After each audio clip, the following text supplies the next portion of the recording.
बोलो सत्यनारायण भगवान की जय। नमो राघवाय, नमो राघवाय। जय जय श्री सीताराम, जय जय श्री सीताराम। द्वितीय अध्याय। श्री सूत जी ने कहा, है ऋषियों, जिन्होंने पहले समय में इस व्रत को किया है उसका इतिहास कहता हूँ, आप सब ध्यान से सुने। सुंदर काशीपुरी नगरी में अत्यंत निर्धन ब्राह्मण रहता था। वह ब्राह्मण भूख और प्यास से बेचैन होकर नित्य पृथ्वी पर घूमता था। ब्राह्मणों से प्रेम करने वाले श्री विष्णु भगवान ने ब्राह्मण को दुखी देखकर एक दिन बूढ़े ब्राह्मण का रूप धारण कर निर्धन ब्राह्मण के पास जाकर आदर के साथ पूछा, हे विप्र, तुम नित्य ही दुखी होकर पृथ्वी पर क्यों घूमते हो? हे श्रेष्ठ ब्राह्मण, यह सब मुझसे कहो, मैं सुनना चाहता हूँ। दरिद्र ब्राह्मण ने कहा, मैं निर्धन ब्राह्मण हूँ, भिक्षा के लिए पृथ्वी पर फिरता हूँ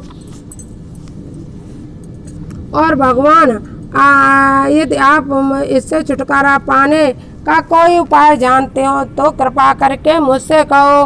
वृद्ध ब्राह्मण का रूप धारण किए हुए श्री विष्णु भगवान ने कहा, हे ब्राह्मण, जो सत्यनारायण भगवान मनवांछित फल देने वाले हैं, इसलिए तुम उनका पूजन करो, जिसके करने से मनुष्य सब दुखों से मुक्त हो जाता है। इसी के साथ दरिद्र ब्राह्मण को व्रत का सारा विधान बतलाकर बूढ़े ब्राह्मण का रूप धारण करने वाले श्री नारायण भगवान अंतर ध्यान हो गए। जिस व्रत को वृद्ध ब्राह्मण ने बतलाया है मैं उसको अवश्य करूँगा, यह निश्चय करो। दरिद्र ब्राह्मण घर चला गया, परंतु उस रात्रि उस दरिद्र ब्राह्मण को नींद नहीं आई। अगले दिन वह जल्दी उठा और श्री सत्यनारायण भगवान का व्रत करने का निश्चय कर भिक्षा मांगने के लिए चल दिया। उस दिन उसको भिक्षा में बहुत धन मिला, जिससे उसने पूजा का सब सामान खरीदा और घर आकर अपने बंधु बांधवों के साथ भगवान श्री सत्यनारायण भगवान का व्रत किया। इसके करने से वह दरिद्र ब्राह्मण सब दुखों से मुक्त छूटकर अनेक प्रकार की संपत्तियों से युक्त हो गया। उस समय से वह विप्र मास व्रत करने लगा। सत्यनारायण भगवान के व्रत को जो शास्त्र विधि के अनुसार श्रद्धा पूर्वक करेगा वह सब पापों से छूटकर मोक्ष को प्राप्त होगा। आगे जो मनुष्य पृथ्वी पर श्री सत्यनारायण भगवान का व्रत करेगा वह सब दुखों से छूट जाएगा। इस तरह नारद जी ने सत्यनारायण भगवान का कहा हुआ यह व्रत मैंने तुमसे कहा। ये विप्रो, अब आप और क्या सुनना चाहते हो मुझे बताइए। ऋषियों ने कहा, ये मुनीश्वर, संसार में इस विप्र ने सुनकर किस किस ने इस व्रत को किया यह सब सुनना चाहते हैं। इसके लिए हमारे मन में श्रद्धा है। श्री सूत जी ने कहा, हे मुनियों, जिस प्राणी ने इस व्रत को किया है उस सब की कथा सुनो। एक समय वह ब्राह्मण धन और ऐश्वर्य के अनुसार बंधु बांधवों के साथ अपने घर पर व्रत कर रहा था। उसी समय एक लकड़ी बेचने वाला बूढ़ा व्यक्ति वहां आया। उसने सिर पर रखा हुआ लकड़ियों का गट्टा बाहर रख दिया और विप्र के मकान में चला गया। प्यास से दुखी लकड़हारे ने विप्र को व्रत करते देखा। वह प्यास को भूल गया। उसने विप्र को नमस्कार किया और पूछा, ये विप्र, आप यह किसका पूजन कर रहे हैं?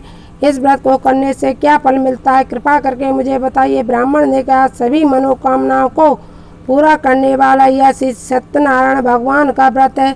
इसकी कृपा से मेरे यहाँ धन धान्य आदि की वृद्धि होती है। विप्र के इस व्रत के बारे में जानकर लकड़हारा बहुत प्रसन्न हुआ और भगवान का चरणामृत ले और भोजन करने के बाद वह अपने घर को चला गया। अगले दिन लकड़हारे ने अपने मन में संकल्प किया कि आज गांव में लकड़ी बेचने में जो धन मिलेगा उसी से भगवान सत्यनारायण का व्रत करूंगा। यह मन में विचार कर लकड़हारा लकड़ियों का गट्टा अपने सिर पर रखकर जिस नगर में धनवान लोग रहते थे ऐसा सुंदर नगर में गया। उस दिन उसे लकड़ियों का दाम पहले दिनों से चौगुना मिला। तो वह बूढ़ा लकड़हारा अति प्रसन्न होकर पके केले, शक्कर, शहद, घी, दूध, दही और गेहूं का चूर्ण इत्यादि श्री सत्यनारायण भगवान के व्रत की सभी सामग्री लेकर अपने घर आ गया। फिर उसने अपने बंधु बांधवों को बुलाकर विधि विधान के साथ भगवान का पूजन और व्रत किया। उस व्रत के प्रभाव से वह बूढ़ा लकड़हारा धन पुत्र आदि से युक्त हुआ और संसार में समस्त सुख भोग कर वैकुंठ को चला गया। इति श्री सत्यनारायण व्रत कथा द्वितीय अध्याय समाप्त। बोलो वृंदावन बिहारी लाल की जय। नमो राघवाय, नमो राघवाय। जय जय श्री सीताराम। सत्यनारायण।